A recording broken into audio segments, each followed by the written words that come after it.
One just nomenclature is that all of the stock that you're going to be granted is going to be common stock. It's all going to be restricted in some form or another because it's private company securities. So kind of what you call it, it'll all be common stock. Really the issue behind vesting is incentives. How are we aligning incentives with the service provider and the company for long-term success? You don't want somebody to get a stock grant and then leave the next day and they're leaving with fully vested stock. So we typically with service providers, we see vesting over 4 years, and there's typically a 1-year cliff, and then after that it vests monthly, so that if they leave in the short term, you know, they're not going to leave with a bunch of your company's equity. And you know, typically once you get your first round, you have some investors in there. They will typically require the company to agree to a covenant that you know, the company will apply that type of standard vesting because they want to make sure that there aren't, you know, that all of the service providers that the company is hiring are aligned with the company. One of the questions that comes up quite often is whether or not founders should have vesting on their stock. And the answer is, unless you are a single founder, you should have vesting on your stock.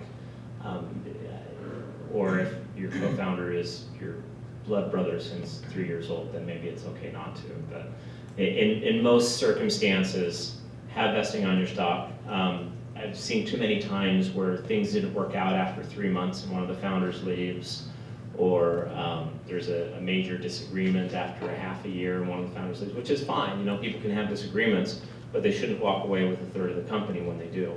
So the typical vesting is 4-year vesting with double trigger acceleration, meaning if you are terminated after a change of control, your vesting accelerates so you're fully vested in the stock. The outside remaining question then is whether or not you should have a cliff on the founder vesting. And that is a very delicate issue because founders feel like, you know, I've contributed a bunch at this point. I don't need the 1-year testing period that you impose on your consultants and your other employees. We're all in this together, and as we work, we'll earn our stock. That cuts both ways. You know, after the first 3 months, if a founder leaves, did they really earn their stock? Or were they just coasting? You know, I've seen both, where, you know, one founder was working really hard and then he decided that for family reasons he couldn't do the startup thing and he left. The company was fine with him taking the shares and moving on. I've also seen other companies that they had the cliff on. One of the founders, you know, it was split 50-50, one of the founders leaves after 2 months because he decides the project they're working on isn't as interesting as he thought it was at the beginning. And he said, you know what, I've only been here 2 months, I haven't really done anything. I've done stuff, but not to the extent of earning, you know, 2.5% of the company. And so they gave back all the stock because the company had a right to repurchase it anyways. I'm going to change your question just a little bit, which is, should I put vesting on my stock as a founder? Or should I just take it fully vested? What I tell my clients in this case is almost universally, if you're going to take institutional money, the investors are going to require that the founders be subject to vesting.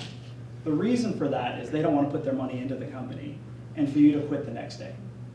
You're too valuable to the company, you're too valuable and core to the success of the company. They want you aligned, they want you building value in the company so that your equity is really your home run in the company. So why would I put vesting on now when I know the investors are going to put it? The interesting thing is there's a relatively predictable market on what vesting looks like from institutional investors. That typically looks like a founder vested somewhere around 25 to 33% at the time they take on their first institutional round. So there's a market range. It also looks like that founder has double trigger acceleration. The reason that you'd want to put it on now is we could press that range to be founder friendly.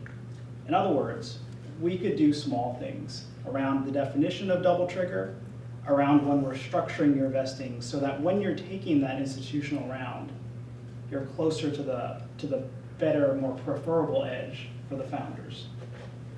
If it's a negotiation point for the investors, that will be your starting point.